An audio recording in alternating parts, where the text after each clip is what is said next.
Quiero darle la bienvenida a la casa del Señor, pedirles el favor que estén atentos, que dejen sus pensamientos en otro lado y que se concentren a escuchar la palabra del Señor. Amén. Vamos a orar para iniciar con el mensaje. Bendito Dios y Padre que estás en el cielo. En este momento, Padre amado, me presento delante de ti con alegría de corazón. También lo hacen mis hermanos, Señor. Glorificamos tu santo nombre, Señor, y damos gracias por entrar en nuestra vida. Damos gracias por tu infinito amor y tu misericordia que nos alcanzó, Señor. Damos gracias por tus cuidados. Damos gracias por la sabiduría que nos has dado, Señor, al entender lo importante de venir el domingo a tu casa, a adorarte, a exaltarte, a expresarte nuestra gratitud, nuestro amor y a escuchar el mensaje que sí o sí nos ayudará a alinear nuestra vida a tu maravillosa voluntad, Señor. Tú requieres hoy por hoy, Señor, un pueblo diligente. De hecho, lo has requerido desde el comienzo en que predicaste tu palabra, Señor Jesucristo. Quieres un pueblo comprometido, amado Dios. Y solo nos podemos comprometer cuando intencionalmente ponemos atención al mensaje, cuando luego lo meditamos y lo llevamos a la práctica, Señor. Tú quieres, Señor, una iglesia viva. Tú quieres una iglesia comprometida, Señor. Aquí estamos, amado Dios, queriendo aprender mucho más de ti, de tu palabra, Señor. Pongo este mensaje en tus manos y hago una rogativa especial para que seas tú, Señor, tomando el control de mi mente, de mis labios, Señor, para que seas tú, Señor, hablando a través de mí. Te lo pido en el nombre de Jesucristo. Amén y amén. Bueno, mis hermanos, continuamos estudiando cómo vivir los unos para los otros. Ha sido una idea maravillosa en la cual nos estamos formando precisamente para eso, para manifestarnos el amor, para comprometernos a servirle a Dios, a la obra y a la sociedad. Esa es la intención con la cual estamos desarrollando este tema, de amarnos, de cuidarnos, de vivir los unos para los otros. Hoy me ha correspondido exponer Primera de Pedro, capítulo 4, versículos 7 al 10. Pero antes de exponerlo quiero comentarles el por qué se escribió esta carta. El apóstol Pedro escribe su primera carta a los expatriados que se encontraban en 5 provincias de Asia Menor. Estas provincias pertenecían al Imperio Romano en el primer siglo. Estas provincias eran Ponto, Galacia, Capadocia, Asia y Bitinia. Estas regiones estaban ubicadas en la parte norte y central de la actual Turquía. ¿Cuál fue el propósito de escribir esta carta? Habían hombres, mujeres, unos judíos, otros gentiles, que estaban viviendo para Cristo, que habían conocido la verdad, y la verdad los llevó a pregonarlo, a manifestar abiertamente que pertenecían a Cristo, que Cristo era su Señor. Por tal motivo, eran perseguidos, eran maltratados, señalados, humillados, menospreciados. Estos huyen para salvar sus vidas a estas 5 provincias que pertenecían a Roma. ¿Será que al llegar allá sus problemas se acabaron? Para nada. ¿Por qué no se acabaron? Porque sencillamente ellos perseveraron en la fe. Y esa perseverancia les hacía tener enemigos, les hacía tener aflicción, señalamientos, persecución, humillaciones, desprecio. Y esto podía o estaba quizás ocasionando un problema en ellos. En ellos podía haber un desánimo. Ellos podrían en ese desánimo retroceder. Pedro, entendiendo esto, escribe esta carta para alentarlos en la fe. El propósito fundamental era fortalecer y animar a los creyentes que estaban sufriendo. Pedro, inspirado por el Espíritu Santo, escribe esta carta, tan necesaria para aquellos hombres creyentes que se estaban manteniendo firmes en su fe, tan relevante para esa época como lo es para la nuestra. Si bien en nuestra nación no estamos sufriendo persecución, sí muchas veces nos señalan, nos menosprecian, nos tildan de aburridos, de religiosos, aleluyas, cristianuchos, tantas cosas, pero no es persecución. No tenemos peligro de perder nuestra vida. Pero esa carta es tan relevante para nosotros como lo era para aquellos que la recibieron en estas 5 provincias, ¿verdad? ¿Por qué? Porque quizá nosotros, como no tenemos persecución, entramos en un confort en nuestra vida cristiana. Entramos en un relax en nuestra vida cristiana. No nos interesa muchas veces el pregonar la palabra de Dios. Podemos ir a un parque, predicar la palabra, cuando muchos nos dirán una mala palabra, cuando muchos se reirán de nosotros, nos señalarán, nos criticarán, pero ahí no pasa, ¿verdad? Esto ha hecho que entonces estemos tranquilos, porque cuando la aflicción es grande, cuando el sufrimiento es grande, cuando el peligro es grande, es cuando más el cristiano, el ser humano busca a Dios. ¿Cuándo buscamos a Dios? Cuando tenemos problemas. ¿Cuándo acudimos con más rapidez a la iglesia?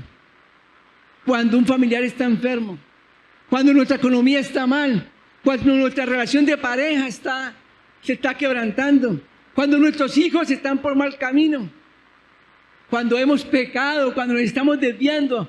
En ese momento acudimos realmente a la iglesia, ¿verdad? No hay persecución, pero aflicción hay. De hecho, el Señor lo dijo: en el mundo tendréis aflicción, pero yo he vencido al mundo. Confiad en mí, dice el Señor. Esa carta, cuando la leí, sencillamente quedé maravillado. Sus palabras, desde el comienzo en que él empieza a saludar y a presentarse, la verdad me maravilló. Me maravilló y me confrontó. Estoy viviendo realmente como Dios manda. ¿Es necesaria para mí esta carta como lo fue para los habitantes de estas 5 provincias que estaban en el exilio? Yo creo que sí. Y estoy completamente seguro que así de importante que es para mí, será para cada uno de ustedes, mis hermanos. Primera de Pedro 4, 7 al 10 dice de la siguiente manera. Vamos a leer en el nombre del Padre, del Hijo y bajo la guía del Espíritu de Dios. Mas el fin de todas las cosas se acerca. Sed pues sobrios y velad en oración. Sed pues sobrios y velad en oración. Y ante todo tened entre vosotros ferviente amor, porque el amor cubrirá multitud de pecados. Hospedaos los unos a los otros sin murmuraciones.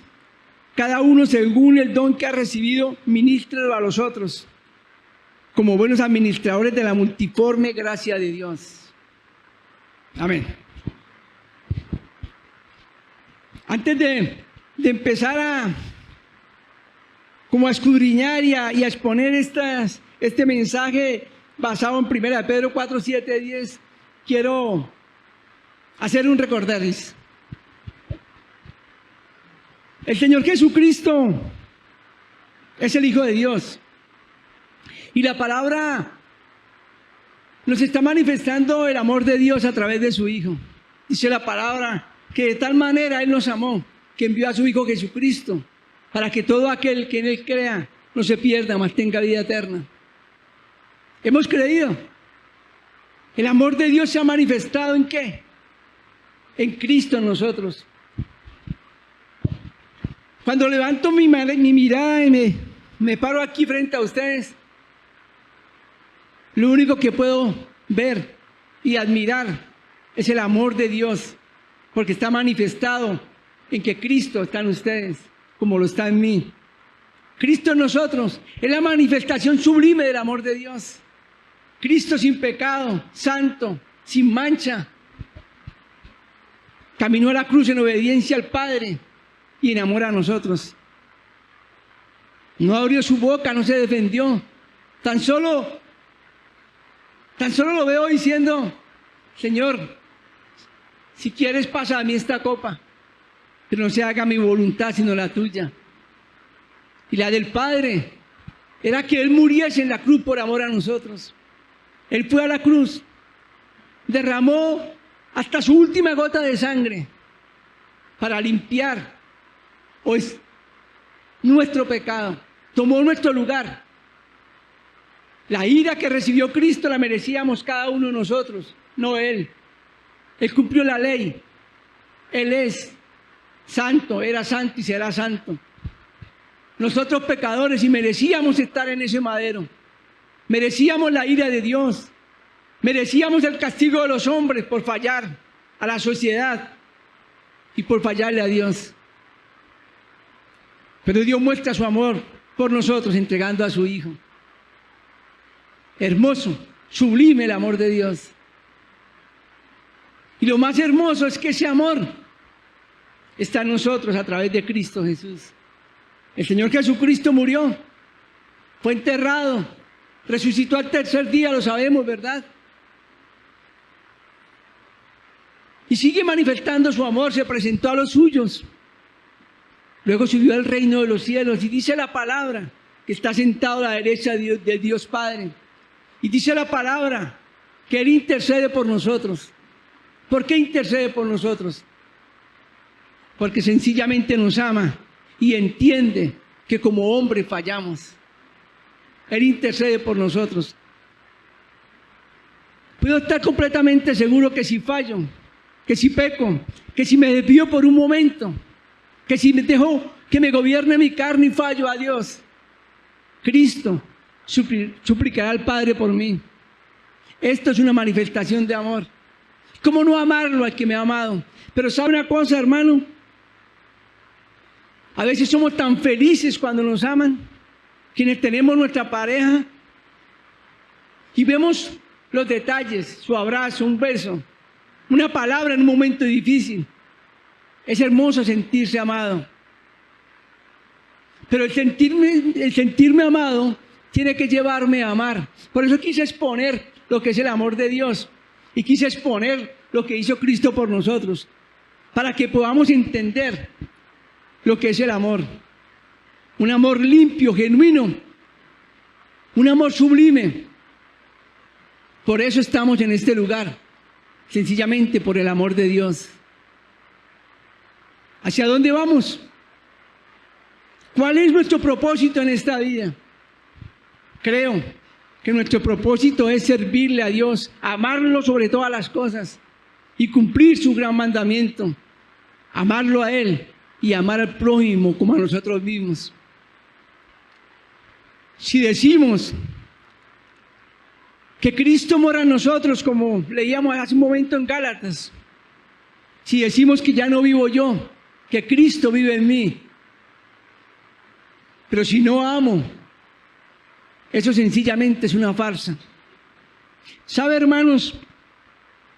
Desde el momento en que reconozco mi pecado y clamo a Dios y reconozco que su amor me da una oportunidad y acudo a Cristo para que perdone mis pecados, para que entre a mi vida, desde ese momento dice la palabra que he nacido de nuevo, que soy nueva criatura, ¿verdad? Lo tenemos claro, ¿verdad? Soy nueva criatura, lo declara la Escritura, como dice la canción. Pero a veces se queda en esa retórica, soy nueva criatura, lo declara la Escritura y listo. Pero estamos vivenciando que somos nueva criatura. Mire, hermanos, desde el momento en que Cristo llega a nuestra vida, empezamos a tener dos naturalezas dentro de nosotros. La primera, con la que veníamos, la herencia adánica. Una naturaleza carnal, humana, pecaminosa, malvada, perversa, ¿verdad? Mañosa. Y desde el momento en que Cristo entra a nuestra vida, tenemos una naturaleza divina, santa, pura, ¿verdad?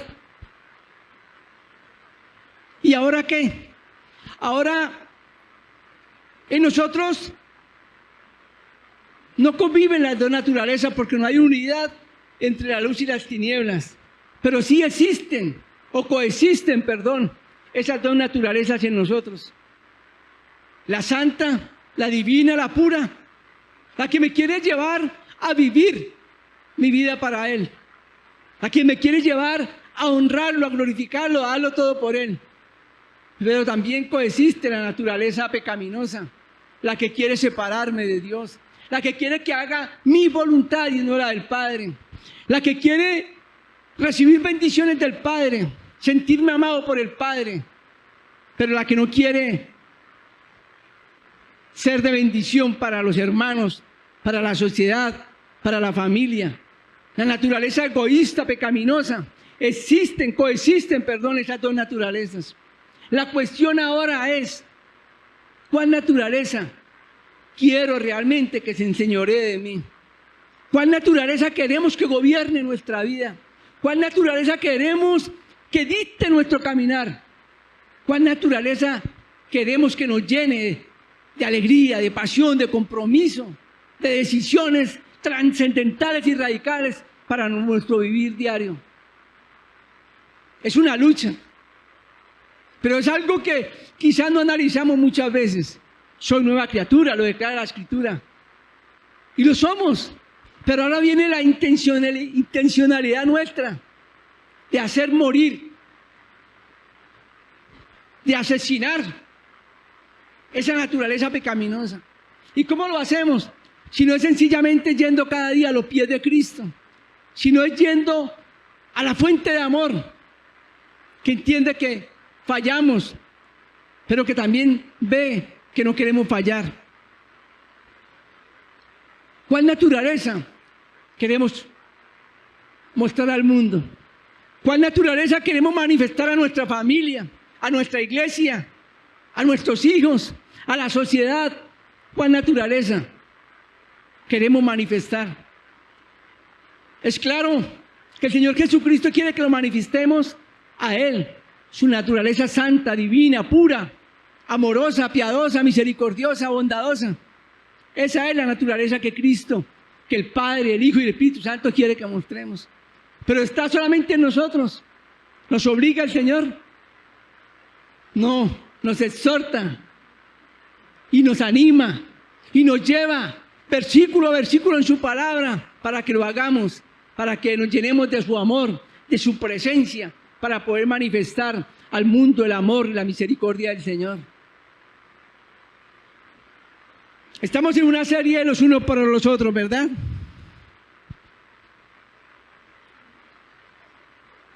Alguien me decía que yo suelo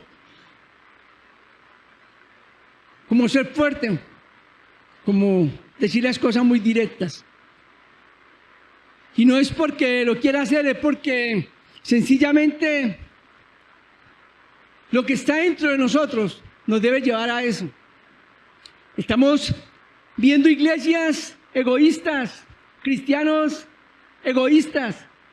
Estamos viendo un pueblo de Dios insensible e indiferente a la necesidad de la misma iglesia, a la necesidad de nuestra nación, a la necesidad de todos aquellos que viven en este planeta. Y sobre todo a la necesidad que tienen nuestros hermanos misioneros en tierras tan difíciles, donde tienen en riesgo su vida. Y entonces me pregunto, ¿y qué está pasando con, llevamos como 10 o 12 sermones, partos o enseñanzas sobre el amor de los unos por los otros? Entonces preguntémonos, como dice nuestro pastor, a manera cada uno, si realmente esas enseñanzas han calado en nuestro corazón y nos están llevando a movernos conforme la voluntad de Dios, de ir y manifestar su amor y su misericordia donde quiera que estemos. No podemos ir a Afganistán, no podemos ir al Guainía, no podemos ir a Catatumbo, ¿verdad? Pero si la voluntad de Dios es llevarnos, lo vamos a hacer. Y si la voluntad es que no vayamos, entonces, ¿qué hacemos? Sí o sí, estamos llamados a salirnos de nuestras peticiones y de las bendiciones que clamamos a Dios para nosotros, para nuestra familia, y clamar por bendición, protección, sabiduría, por aquellos que están haciendo el trabajo en esos lugares. Ahora sí, mis hermanos, voy a empezar con 1 de Pedro 4, 7 al 10. Lo creí necesario porque si decimos que el amor de Dios mora en mí, yo no puedo encapsular el amor de Dios en mi vida, ¿verdad? No puedo ser egoísta porque entonces no sería un verdadero cristiano. Si encapsulo el amor de Dios para mí y para mi familia,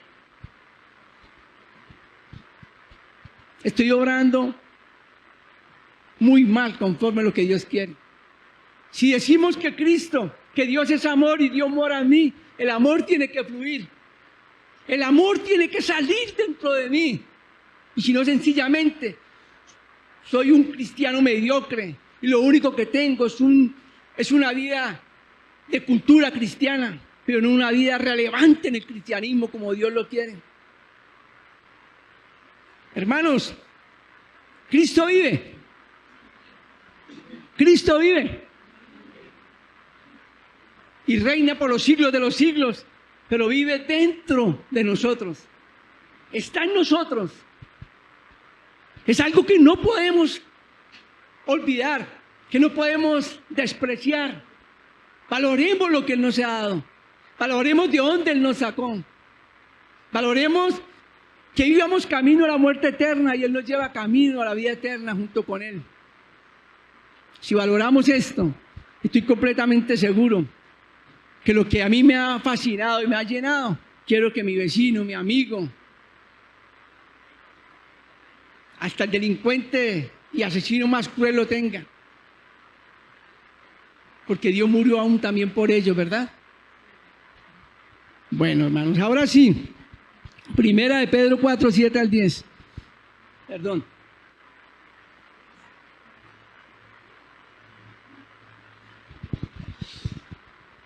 Una carta, como les decía, tan relevante, tan importante para los cristianos en estas 5 provincias como para nosotros. He titulado este mensaje La unidad en el amor de Cristo. Por eso me pareció importante hablar del amor de Cristo, que lo pudiésemos recordar, valorar, cuidar y manifestar. La unidad en el amor de Cristo, 1 de Pedro 4, 7 al 10. Voy a leer nuevamente. Mas el fin de todas las cosas se acerca. Sed pues sobrios y velad en oración. Y ante todo tened entre vosotros ferviente amor, porque el amor cubrirá multitud de pecados. Hospedaos los unos a los otros sin murmuraciones. Cada uno según el don que ha recibido, ministrelo a los otros como buenos administradores de la multiforme gracia de Dios. Primer punto, basado en el versículo 7. Alerta, el tiempo es corto. ¿Sabe? Si algo ha creado como controversia y polémica, es el decir Cristo viene pronto. Porque llevamos alrededor de 2000 años. Se ha escuchado por todo el mundo, Cristo viene pronto, Cristo viene pronto. Y no ha regresado aún, ¿verdad? Pero quienes creemos en Él, estamos seguros que va a venir.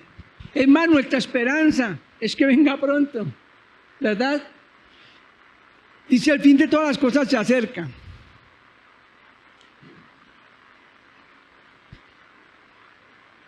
Jóvenes como yo, nuestro fin está más cerca que el del hermano John, o el de mi hijo Juan Esteban, o el de Camilo. Parece que el fin mío está más cerca. El fin de las cosas para mí está más cerca. Las cosas en este mundo, ¿verdad? Pero vemos que aún niños, el tiempo se le ha cortado y se le ha acercado. Entonces no podemos confiarnos de que tengo 18, 20 y falta mucho tiempo. Tampoco debo angustiarme porque el mío está muy cerca. ¿Ve? Por la edad, estoy hablando por la edad, ¿verdad? No debo angustiarme por eso. ¿Qué debo hacer entonces? La palabra misma me dice, sed pues. sobrios y velad en oración. Primera Tesalonicenses 5:6 dice: por tanto no durmamos como los demás, sino velemos y seamos sobrios. ¿Qué significa esto? Que no nos relajemos, que estemos pendientes, que cuidemos la relación con el Señor, que nos esforcemos por estar en comunión con Él. ¿Y cómo?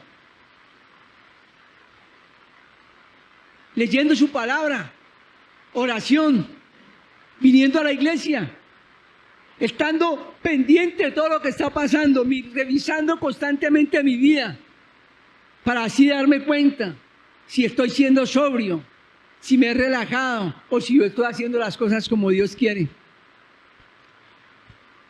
Velad en oración. ¿Sabe que podemos decir, yo estoy cumpliendo? El hermano Miguel, a no ser de que haya algo extra o difícil, el hermano Miguel viene los domingos a la iglesia.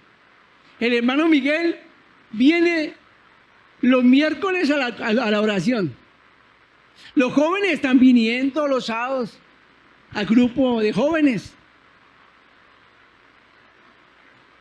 ¿verdad?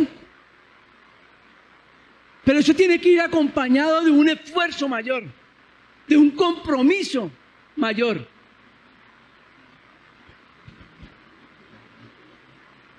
De un querer, de una intención.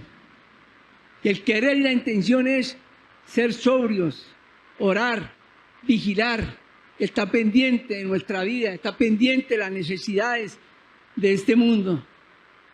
Ser sobrios y velad. El tiempo se agota. Cristo viene pronto. Ese día glorioso va a llegar. Yo lo anhelo. El vivir es Cristo y la muerte es ganancia, ¿verdad? Segundo punto, vivamos para amar. Si hemos sido amados y no amamos, ¿será que valoramos el amor? ¿O será que hemos conocido el amor? A veces decimos, esta persona, ¿por qué es tan cruel? ¿Por qué es tan vengativa? ¿Por qué está llena de odio, de resentimiento? Ah, es que tuvo un entorno en su juventud, en su familia, en su niñez, duro, difícil. Y por eso esta persona reacciona así, con odio, con rencor, con resentimiento. Es dura, es áspera. Y hasta razón hay, ¿verdad? Ejemplo de eso lo fui yo. Vengativo. Pero entonces, si podemos sacar una conclusión de que son así porque vivieron esto, entonces ¿por qué nosotros no somos amor, amor, como Dios lo demanda, si ahora hemos conocido la fuente del amor? De hecho, el amor de Dios mora en nosotros. Entonces, para sacar excusas geniales, todo ser humano, no, yo soy así porque así me criaron a mí, yo vi una cosa muy difícil, no, yo es con toda, a mí el que me la hace me la paga. Yo no me dejo de nadie, como dice el pastor, un mero macho, ¿verdad? Pero ¿por qué no decimos ahora, no, yo soy fuente de amor? El hermano me hizo algo, pero no importa, yo soy fuente de amor. Porque si el vivir de una manera dolorosa, triste, me llevó a accionar de una manera dolorosa y fea, maluca, entonces ahora que he entrado en el amor de Dios, ahora que conozco la sublime gracia de Dios, ¿por qué me voy a escudar? Y que, no, es que, qué pena, pero es que yo soy así. ¿Eres o no eres? Y eso, pregunta a mí va para Miguel. ¿Eres o no eres?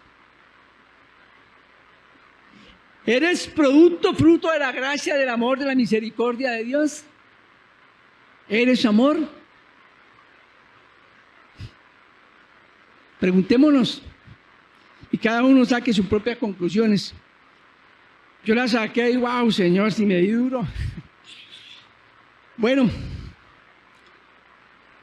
versículo 8 dice, y ante todo tened entre vosotros ferviente amor, porque el amor cubrirá multitud de pecados. Vivimos para amar. El amor de Cristo cubrió nuestros pecados, los borró. Dice La palabra nos enseña que el Señor nos acuerda de nuestros pecados que fueron borrados, lanzados a la mar, que somos nuevos, que somos justificados en Él y que cuando el Padre nos ve, no nos ve como hombres pecadores, nos ve justificados ¿en quién? En el Hijo. No por nuestro caminar, es por el Hijo que mora en nosotros que nos ve justificados el Padre. Amén. Tened entre vosotros ferviente amor porque el amor cubrirá multitud de pecados. ¿Sabe, hermanos, que es tan fácil señalarlo? Decíamos en una reunión que tuvimos antes en el ayuno, es tan fácil señalar, no, pero ese violador, ese asesino, no, este hermano falló, este hermano cayó, es tan fácil hacerlo, ¿verdad? Como lo hicieron con nosotros y como muchos lo hacen con nosotros, aún, porque aún fallamos, ¿o no? Pero si el Señor cubrió, multitud de pecados y mora en nosotros, y el amor de Dios nos rescató, estamos llamados a manifestar y a vivir ese amor.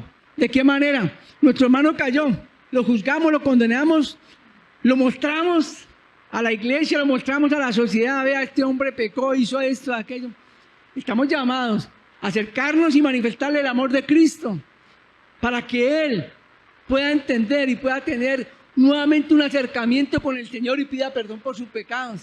Ese amor nuestro es que va a cubrir el pecado de Él en Cristo Jesús, ¿verdad? Es Cristo el que le va a perdonar, pero somos nosotros los llamados a tener el amor grande y sublime por nuestro hermano y llevarlo nuevamente a que retome el compromiso de vida en Cristo Jesús, ¿verdad?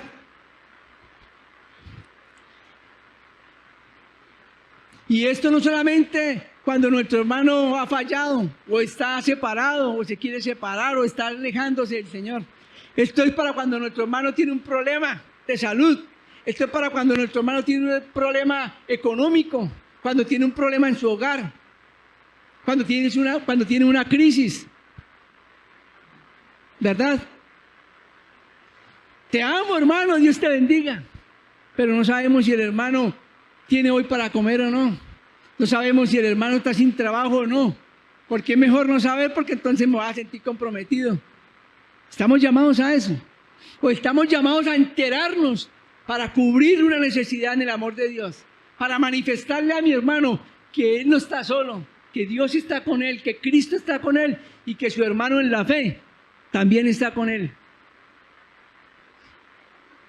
Qué bonito pararme aquí a frente a predicar. Qué bonito ser un servidor de Dios.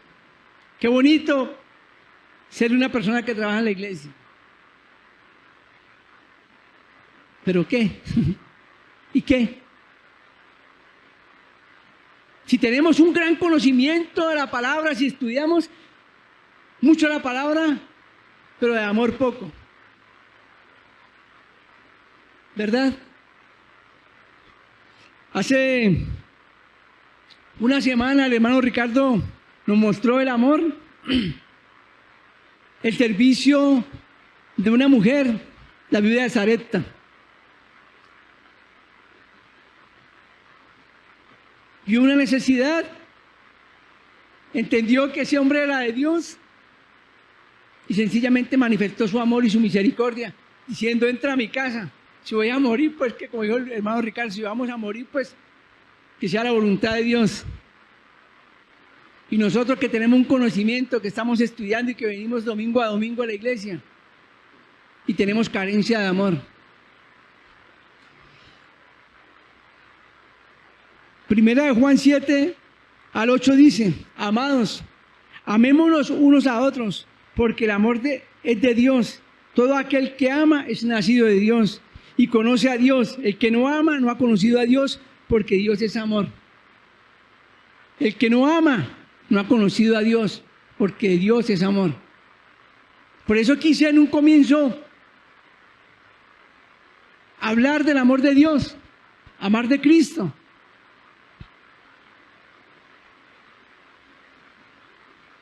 Porque si no amamos, realmente no hemos nacido de nuevo. No hemos entendido, no hemos comprendido el amor de Dios.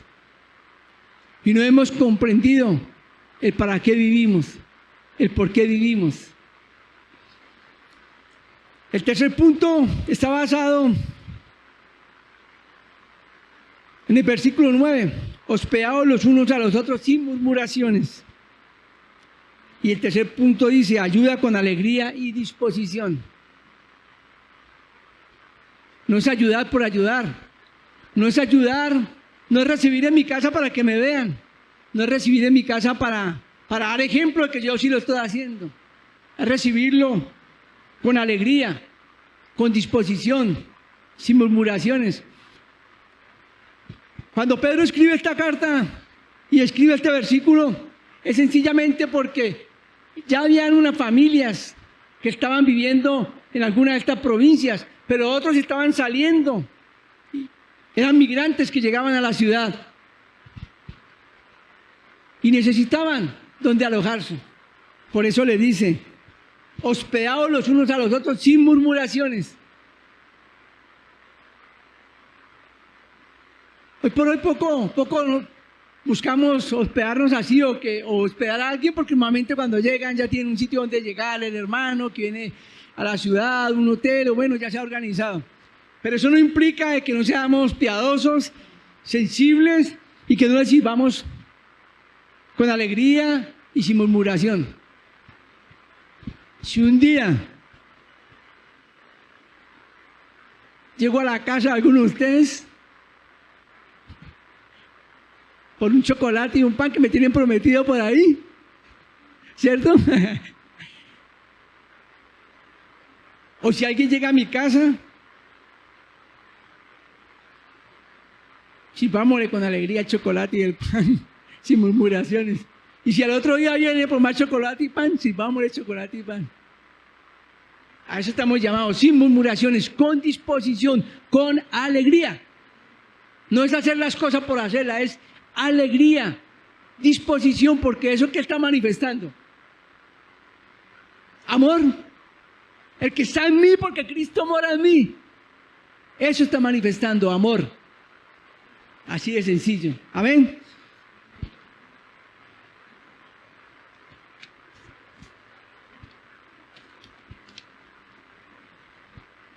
El versículo 10 dice, cada uno según el don que ha recibido, ministrelo a otros, como buenos administradores de la multiforme gracia de Dios.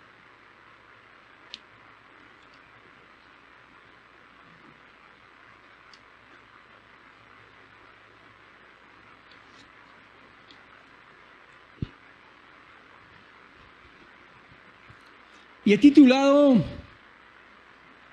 anteriormente en el punto 3 que quería leer, 1 Pedro 3:8, que dice, finalmente sed todos de un mismo sentir, compasivos, amando fraternalmente, misericordiosos y amigables. Esto aplica para cuando vemos necesidad. Amémonos fraternalmente, seamos misericordiosos y amigables, sin murmuraciones, con alegría, con gran disposición. Ahora sí, el cuarto punto, vive para servir. Y está basado en el versículo 10, cada uno según el don que ha recibido, ministralo a los otros como buenos administradores de la multiforme gracia de Dios. ¿Sabe, hermanos, que nuestra cultura y aún nuestra familia nos prepara para que alcancemos metas, para que luchemos por conquistar, para que salgamos adelante y no tengamos las mismas dificultades que tuvieron nuestros padres? En la gran mayoría nos preparan para eso y nos enseñan, métala toda, hágale, porque esa es su oportunidad. Y en ese orden de idea empezamos a luchar y nos volvemos tan egoístas que queremos conquistar. Si tenemos que hacer lo que tengamos que hacer, si hay que pasar por encima de alguien, vamos a pasar para poder conquistar nuestro objetivo, el cual nos han inculcado esta sociedad y nuestra familia. Pero el Señor Jesucristo, Dios mismo en su palabra nos enseña a que vivamos para servir. Así como nosotros nos hemos abierto camino, hay muchos que lo están haciendo. Y así como nosotros hemos tenido dificultades, muchos lo están teniendo. Así como yo fracasé y he fracasado muchas veces, muchos en este momento están fracasados y muchos irán a fracasar. Cuando yo entiendo esto, el amor que mora en mí, que es Cristo Jesús, me tiene que llevar o me lleva a vivir para servirles a ellos. un consejo, una palabra, una exhortación, una ayuda, ¿verdad? Romanos 12, 6 al 8 dice: de manera que teniendo diferentes dones según la gracia que nos es dada, si el de profecía, úsese conforme a la medida de la fe, o si el de servicio, en servir, o el que enseña, en la enseñanza, el que exhorta, en la exhortación, el que reparte con liberalidad, el que preside con solicitud, el que hace misericordia con alegría. La iglesia está formada por hombres redimidos por Cristo, dirigida por Cristo, ¿verdad? Y el Señor, en su misericordia, su bondad, su amor, nos equipó a cada uno de nosotros con diferentes talentos y dones. Quizás el talento mío sea muy diferente al del talento de Jorge, de mi hermano Jorge, o el de mi hermano Ricardo. Pero yo también tengo talentos, ¿verdad? Tengo dones que Dios me ha dado. Ahora, ¿para qué los uso? Para conquistar mis sueños, mis metas. Eso está bien que los use, ¿verdad? Porque todos queremos vivir y vivir bien. Pero el Señor nos está diciendo que debemos ponerlos al servicio de Dios, de su obra, la iglesia y de la sociedad. Cada uno de nosotros tiene talentos. Unos están lentos porque están escondidos y no lo quieren explorar. Ahí están guardaditos. Yo soy bueno para esto, pero no, yo no me voy a comprometer con la iglesia, con el pastor. No, que fue el pastor. Oiga, usted tiene que hacer esto. No, yo mejor me quedo quieto. Mi talento está ahí. Stand by. Quietico, quietico. No me interesa desarrollarlo en la iglesia, o para la iglesia, o para la sociedad. Lo voy a desarrollar para mi bienestar, para mi crecimiento. Y más nada. Los dones y talentos nos los dio el Señor para servirle a Él, a la iglesia y a la sociedad.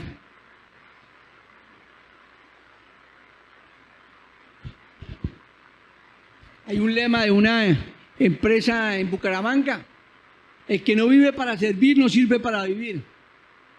Si Cristo vive en mí y yo no vivo para servir, no sirvo para manifestar el amor de Dios, no sirvo para ser cristiano. Es una realidad. Si vivo, tiene que ser para servir. Si conozco la verdad, tengo que vivir para pregonar la verdad. Si valoro el amor, tengo que vivir para manifestar el amor.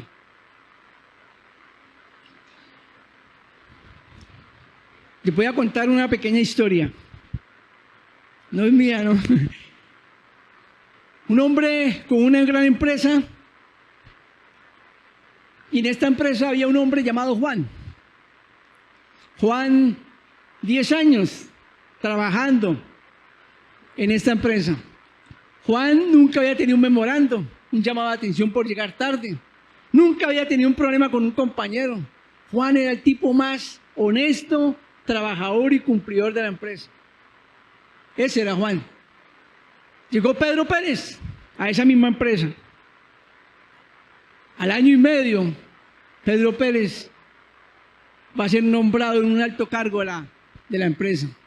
Juan, triste, aburrido, desconsolado, amargado, quiere hablar con el jefe. Jefe, llevo 10 años en esta empresa, lo he dado todo por esta empresa. No tengo ningún problema, señor, en esta empresa. Nunca he fallado, nunca he llegado tarde, no me he quedado con nada, no le he robado tiempo, me voy a la hora que es. Y llega Pedro, año y medio en la empresa, y el puesto que yo estaba anhelando es para Pedro. Al jefe le dice: Juan, ve a la frutería de al frente, porque quiero con el almuerzo darle unos bananos a cada empleado.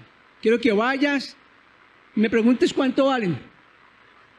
Juan se fue a la frutería, al momento llegó, señor, los bananos son a 50 pesos. Somos tantos, valen tanto. Gracias, Juan. Entra Pedro. Pedro, ya hace la misma petición, ve, quiero comprar unos bananos para darle a los empleados a la hora del almuerzo, ve y cotízamelos. Y mira si hay suficiente para poderlos comprar. Pedro se va. Al rato llega, señor, si hay bananos suficientes.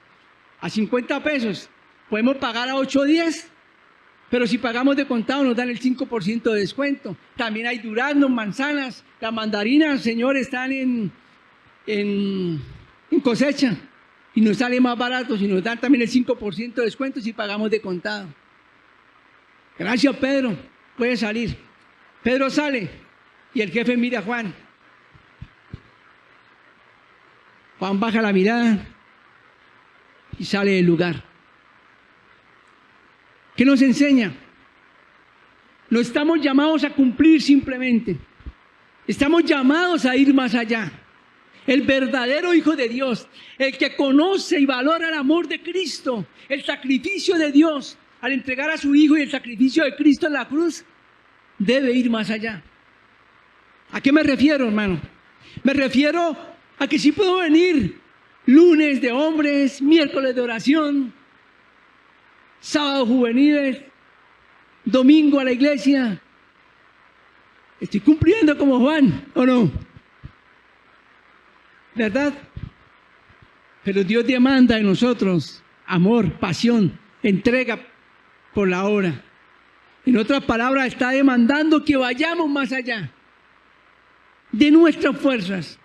En otras palabras, nos está diciendo: incomódate si es necesario, pero haz mi voluntad. ¿Verdad? Estamos llamados a ir más allá. Señor, tengo ministerio de consolidación y discipulado, yo estoy cumpliendo. Ah, no llegó un hermano y no hay ujier, pero yo tengo acá dos que me están ayudando. Por favor, te quedas acá y yo bajo.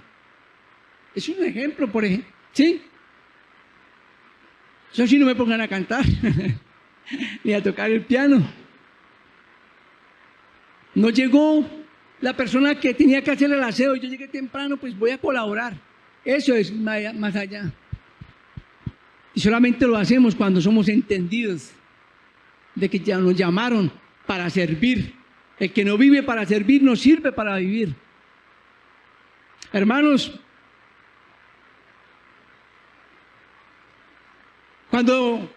cuando escuché la historia que nos contaba el hermano,